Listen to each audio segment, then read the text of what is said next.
जो पूरे के पूरे हेडक्वार्टर्स थे उनको बालाकोट में नेस्तो नाबूद कर दिया गया। देश में इस वक्त जश्न का माहौल है। आपको सीधे लिए चलते हैं इंडिया गेट, जहां पर आतिशबाजी हुई है। ये ताजा तस्वीरें आ रही हैं जहां जोश में आम जनता नजर आ रही है। जय हिंद के नारे यहां पर गूंज रहे हैं और आतिशबाजी हुई है इंडिया गेट पर।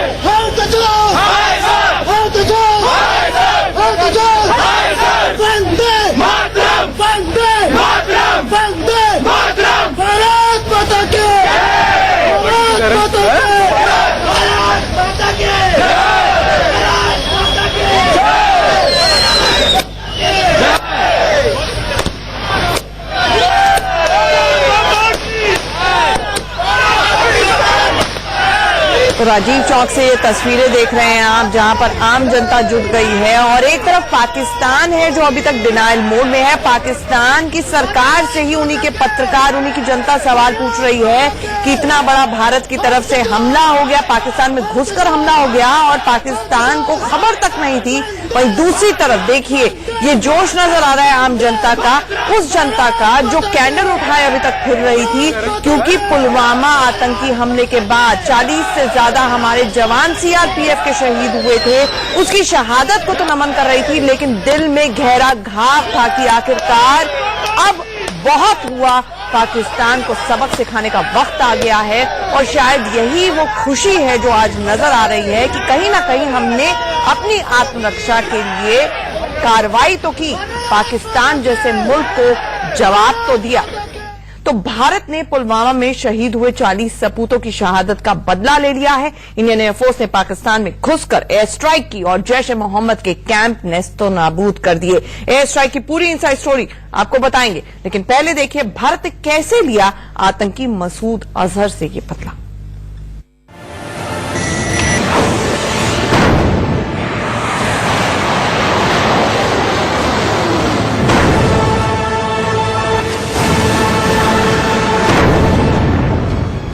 ये तस्वीरें भले ही पाकिस्तान पर सर्जिकल स्ट्राइक की ना हो, लेकिन इन्हें देखकर अंदाजा लगाया जा सकता है कि भारत की एयरफोर्स का कहर आतंकियों पर किस कदर बरपा होगा। जी हां, कुछ इसी अंदाज में लिया गया पाकिस्तान से बदला और मुजफ्फराबाद के पास बालाकोट में मौजूद जैश के कैंप की ईंट से ईंट बजा दी गई। इंडियन एयरफोर्स का ये हमला मंगलवार सुबह 3:30 बजे शुरू हुआ और करीब 17 मिनट में अपने मिशन को अंजाम देकर एयरफोर्स के मिराज 2000 लड़ाकू विमान वापस भी लौट चुके थे।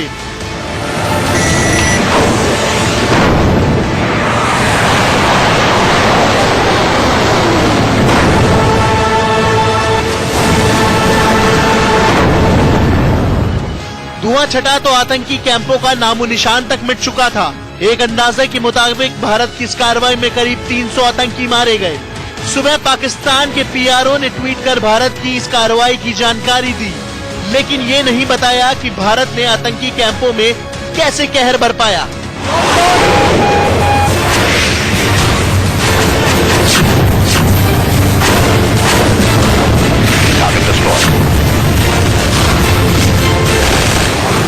क्योंकि वो इस हमले से सन्न है, वो समझ नहीं पा रहे कि इस हमले में कहें तो क्या कहें। उधर आतंकी संगठन जैश-ए-मोहम्मद के सबसे बड़े आतंकी कैंप अल्फा 3 की तबाही हो जाने से जैश को ऐसा झटका लगा है जिससे उभरने में उसे लंबा वक्त लगेगा। इस बीच एनएसए अजीत डोभाल ने पीएम को दी अपनी रिपोर्ट में हमले को 100% सफल बताया है, लेकिन भारत ने इस पूरे ऑपरेशन के दौरान इस बात का पूरा ध्यान रखा कि आम लोगों को किसी तरह का कोई नुकसान न पहुँचे और एक भी आतंकी बच न पाए। बालाकोट में भारत के एयर स्ट्राइक में जैश का एक पूरा कुनबा खत्म हो गया। जैश के 25 टॉप कमांडर्स मारे गए हैं। इसकी पूरी लिस्ट इंडिया न्यूज के पास है। कुछ की तस्वीरें भी सामने आई हैं। अबू बकर उर्फ नासिर जो कि बहावलपुर का रहने वाला था वो मारा गया। साबिर हुसैन जो मुल्तान का था वो भी मारा गया। निसार अख्तर जो रावलपिंडी का रहने वाला था वो मारा गया। बिलाल अमीर भी रावलपिंडी का ही रहने वाला था वो भी मारा गया। अब्दुल हफीज, अब्दुल बासित ये सब मारे गए। सूत्रों के मुताबिक जैश का बड़ा कुनबा खत्म हो गया।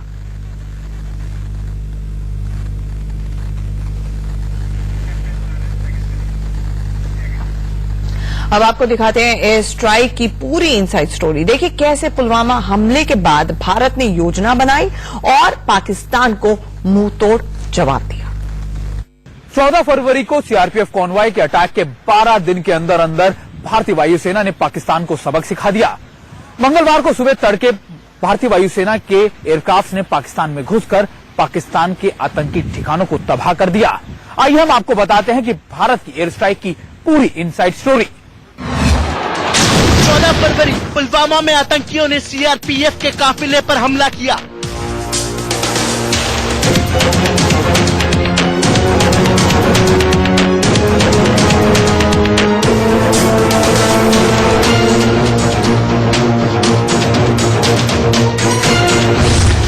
जम्मू कश्मीर के पुलवामा में 14 फरवरी को सीआरपीएफ के काफिले पर हुए जैश के आत्मघाती हमले के बाद देश भर में पाकिस्तान के खिलाफ कार्रवाई की मांग उठने लगी।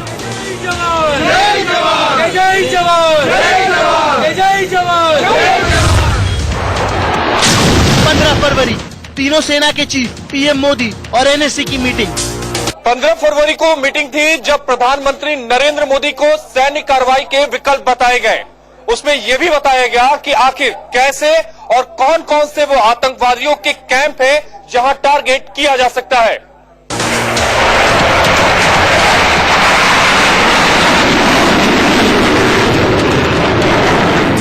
कहा जा रहा है कि इस मीटिंग में भारतीय वायुसेना के air chief marshal Birender Singh Dhanoa ने पाकिस्तान को जवाब देने के लिए एयर स्ट्राइक का प्रपोजल रखा।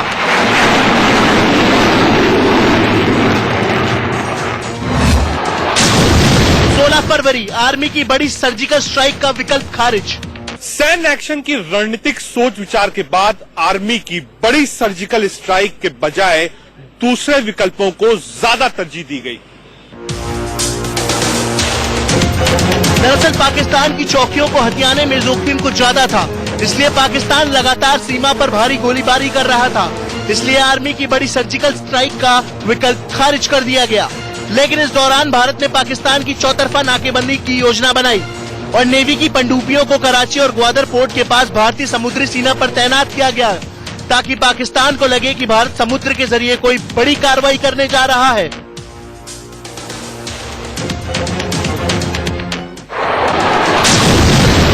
एलओसी पर मौजूद मुजफ्फराबाद को स्ट्राइक के लिए चुना गया।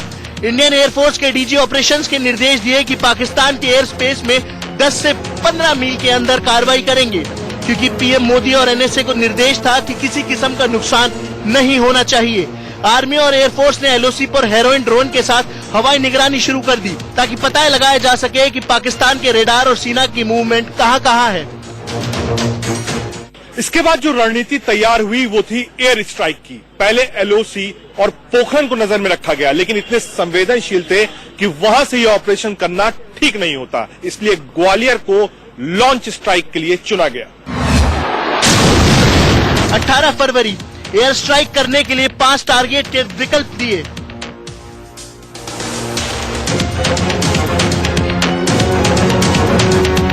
एनएसए के मिलिट्री एडवाइजर आईबी चीफ रॉ चीफ ने भारतीय वायुसेना को एयर स्ट्राइक करने के लिए एलओसी पर 5 टारगेट के विकल्प दिए।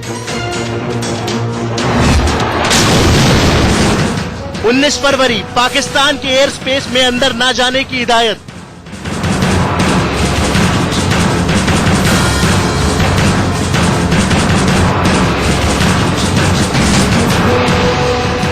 पीएम मोदी और एनएसए से भारतीय वायुसेना से सटीक ऑपरेशन करने का निर्देश मिला। साथ ही पाकिस्तान के एयर स्पेस में ज्यादा अंदर न जाने की हिदायत भी मिली। इसके अलावा किसी भी किस्म का नुकसान न होने का निर्देश भी दिया गया।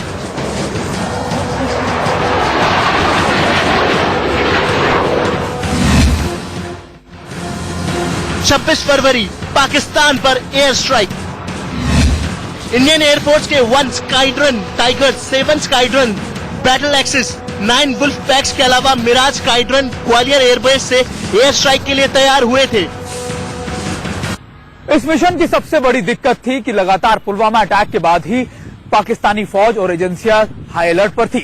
खुद पाकिस्तानी चीफ यानी आर्मी चीफ बाजवा कई सीमावर्ती इलाकों का दौरा कर चुके थे। ऐसे में भारतीय वायुसेना के 12 एयरक्राफ्ट का अंदर घुसना, ऑपरेशन करना बहुत बड़ी चुनौती थी। लेकिन वायुसेना ने न सिर्फ इस ऑपरेशन को पूरा किया बल्कि सक्सेसफुली या फिर पूरी तरीके से बाहर भी आ गए।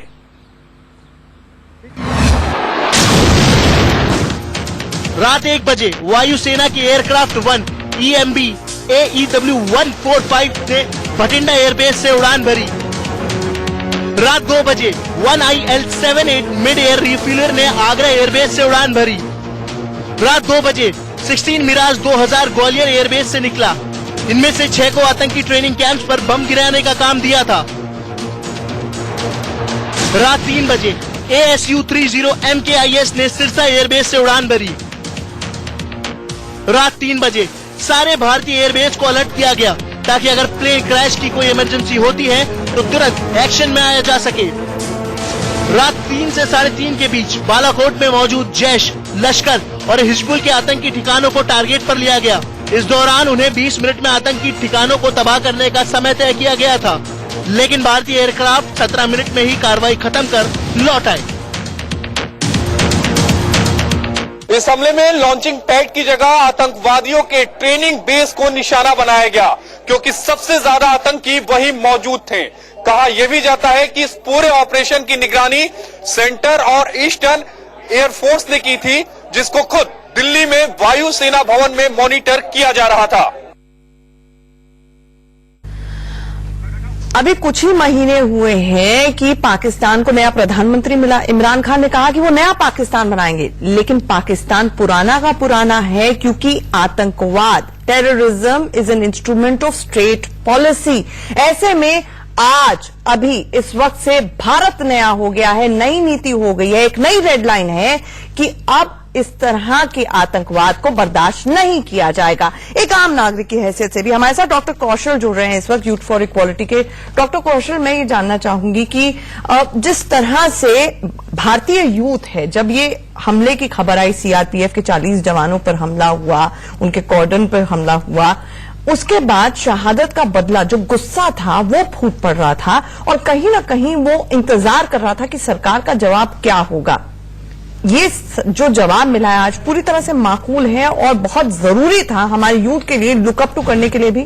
हम इस समय दुनिया के सबसे यंगेस्ट कंट्री कहे जाते हैं और इसके लिए ये बिल्कुल एप्रोप्रिएट जवाब था, जिसकी मतलब अगर ये कहें कि पूरा देश इस तरह के जवाब का इंतजार करते हुए बूढ़ा हुआ जा रहा था, पर इस जवाब ने पूरे देश को जवान बना दिया। आप ये देखिए कि सारे न्यूज चैनल पे सिर्फ एक ही चीज चल रही, सारी न्यूज खत्म हो चुकी है, सिर्फ देशभक्ति और इस स्ट्राइक की ही बात हो रही है और हर आदमी गवर्नमेंट के इस स्टेप को अप्रिशिएट कर रहा है। और जहां तक रही यूथ की बात, तो पूरे देश में जब पुलवामा में स्ट्राइक हुई तो उसके बाद कैंडल लाइट हुए थे, आपने देखा था, अक्रॉस द पार्टी लाइन, किसी भी स्टेट के हो, किसी भी कास्ट क्रीड के हो, सब लोगों ने उसको मतलब कंडेम किया था और इस उम्मीद से किया था कि मोदी गवर्नमेंट कुछ स्ट्रांग स्टेप उठाएगी, क्योंकि ऐसी उम्मीद की जाती थी कि अगर मोदी गवर्नमेंट नहीं किया तो फिर कौन करेगा, इतने स्ट्रांग मैंडेट के साथ होने के बावजूद भी नहीं करेगी तो कौन गवर्नमेंट करेगी। But this is very appropriate step और ये बहुत दिलचस्प है। इससे पहले भी सरकारें रही, इससे पहले भी आतंकी हमले हुए, चाहे वो 26/11 का ही हमला क्यों ना हो, पार्लियामेंट तक पर हमला हुआ। ऐसा नहीं है ये हमारी एयरफोर्स ने ये ऑप्शंस ऑन द टेबल नहीं रखी होंगी, लेकिन पॉलिटिकल विल कहीं ना कहीं नहीं थी। और खासतौर से पाकिस्तान की तरफ से जिस तरह न्यूक्लियर ब्लैकमेल होता रहता था, आज वो पॉलिटिकल विल भी देखने को मिली, आप मानते हैं? बिल्कुल सही। यहाँ पे सबसे बड़ी चीज है, आप पाकिस्तान को देखिए, पाकिस्तान एक देखा जाए तो वो आर्मी मेनली चला रही है, पॉलिटिकल विल वहां पे नहीं होती, वहां पे आर्मी की विल होती है, इसी वजह से वहां टेररिज्म। इमरान खान तो क्लूलेस नजर आ ही रहे थे आज। और जहां तक रही हमारे देश की बात, हमारे देश में आप देखिए बॉम्बे में अटैक हुआ, पार्लियामेंट में अटैक हुआ, हमारी गवर्नमेंट जो भी थी, जो भी रीजन रहे गवर्नमेंट के ना स्ट्राइक करने के या ना एक्शन मोड में आने के, वो कहीं ना कहीं पूरे देश के यूथ को कंप्रोमाइज करते थे। पर ये गवर्नमेंट एक स्ट्रांग गवर्नमेंट स्टेप लेते हुए, तो मुझे नहीं लगता कि इसमें कोई प्रॉब्लम है और आगे भी मुझे तो ये लगता है कि आप देखिए इजराइल का, देखिए इजराइल के ऊपर कोई भी आदमी नजर उठाने की कोशिश नहीं करता। एक छोटा सा देश है, चारों तरफ टेररिस्ट कंट्री से घिरा हुआ है और पूरे वर्ल्ड में जो टेररिज्म है ये कुकुरमुत्ते की तरह बढ़ रहे हैं। तो अगर हमारी जो डिफेंस पॉलिसी है उसमें होना चाहिए ऑफेंस इज बेस्ट डिफेंस। मैं एक सर्जन हूं, मेरे हिसाब से surgical strike is the best thing और ये डिप्लोमेटिकली हैंडल होनी चाहिए। बल्कि आज तो एक स्टेप फर्दर हुआ, क्योंकि ये सर्जिकल स्ट्राइक भी पेरिफेरी पे नहीं थी, बल्कि पाकिस्तान के अंदर घुस के खैबर पख्तूनख्वा पीओके को क्रॉस करके, आजाद कश्मीर जिसे पाकिस्तान में कहा जाता है, उसको क्रॉस करके वहां पर जाकर बालाकोट में हमला हुआ। ये हमारे देश की पॉलिटिकल विल एंड डिप्लोमेटिक जो स्किल है इसकी जीत है, क्योंकि पाकिस्तान आप देखिए कंफ्यूज है। कभी वो कहता है कि हमारे ऊपर स्ट्राइक नहीं हुआ, कभी वो कहता है कि हमारे यहां कोई डेथ नहीं हुई, कोई मरा नहीं। अगर वो ये खुद कह रहा है तो ये हमारे डिप्लोमेटिक विन है। वो बार बार हम इस तरह से स्ट्राइक करते हैं और वो सिर्फ यही कहता रहा कि कुछ नहीं हुआ। ये हमारे लिए बहुत बड़ी जीत है और इसके लिए मैं इस गवर्नमेंट का यूथ की तरफ से स्वागत करता हूं और पूरा देश इसका सम्मान करता है। एक और चीज डॉक्टर कौशल, ये बहुत दिलचस्प भी है क्योंकि आप सुप्रीम कोर्ट तक गए हैं। ईडब्ल्यूएस कोटा जिस तरह से सरकार लेकर आई है प्रोफेशनल संस्थानों में, उसके विरोध में, तो यूथ को अगर देखा जाए आज की तारीख में, खास तौर से हमारे सियासतदान, चाहे वो रिलीजन हो चाहे वो कास्ट हो, इस पर बांटने की कोशिश होती है वोट बैंक राजनीति के लिए, भले ही कोई भी दल क्यों ना हो।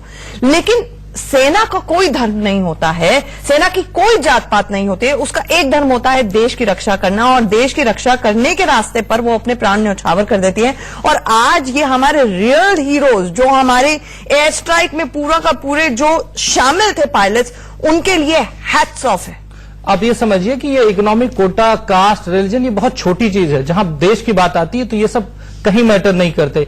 और आप ये देखिए कि जो यूथ है, यूथ देश के अंदर जो रहता है उसको भी यूनाइट होकर आगे बढ़ना चाहिए, क्योंकि जो सरहद पे लोग लड़ने जा रहे हैं, जो बॉर्डर पे लीडर्स गए, स्क्वाड्रन लीडर्स गए हैं, उनकी एज आप देखिए 18 साल से 24 साल के बीच में ही होती है। तो जो बॉर्डर को सिक्योर कर रहा है वो यूथ है, जिसकी एज कुल 18 से 24 साल है, जिसका कोई जाति और धर्म नहीं, केवल एक ही जाति है, हिंदुस्तानी, हिंदुस्तानी और हिंदुस्तानी। और यही बात अभी मैं बीएचयू गया था, वहां पर भी मैंने कहा था कि देश के बॉर्डर की रक्षा 18 साल से 24 या 30 साल का यूथ ही कर रहा है। तो और जो किसी जाति धर्म को प्रोटेक्ट नहीं कर रहा, वो पूरे हिंदुस्तान को प्रोटेक्ट कर रहा है। तो इसी तरह से जो देश के अंदर का यूथ है वो जाति और धर्म से बाहर आए और पूरे देश को अंदर से मजबूत करे, जिसकी वजह से आने वाली गवर्नमेंट स्ट्रांग बने, स्टेबल बने और जो एक इस तरह का एग्रेसिव स्टेप्स लेने के लिए सक्षम हो। और यही शायद पाकिस्तान के लिए भी संदेश है, अभी तक कंफ्यूज है, डिनायल मोड में है कि देखिए आप छोटे छोटे नन्हे नन्हे बच्चों को इंडोक्ट्रिनेट करके आतंकी बनाते हैं, और ये हमारे देश के जवान हैं जो देश की रक्षा करते हैं और अभी तक भले ही चुप रह रहे हों, हालात के बदलने का, उनके रुख के बदलने का इंतजार कर रहे हों, लेकिन पाकिस्तान अपनी हरकतों से बाज नहीं आया। और आज ये पैराडाइम शिफ्ट माना जा सकता है कि अब मुंहतोड़ जवाब मिलेगा, नई रेड लाइंस ड्रॉ हो गई है भारत की तरफ से। और डॉक्टर कौशल, हमारे साथ जुड़ने के लिए आपका बहुत बहुत शुक्रिया। यहां पर एक छोटे से ब्रेक के लिए यहां पर रुक रहे हैं, जल्द लौटते हैं, आप कहीं नहीं जाइए। इंडिया न्यूज पर ये बड़ी कवरेज लगातार जारी है।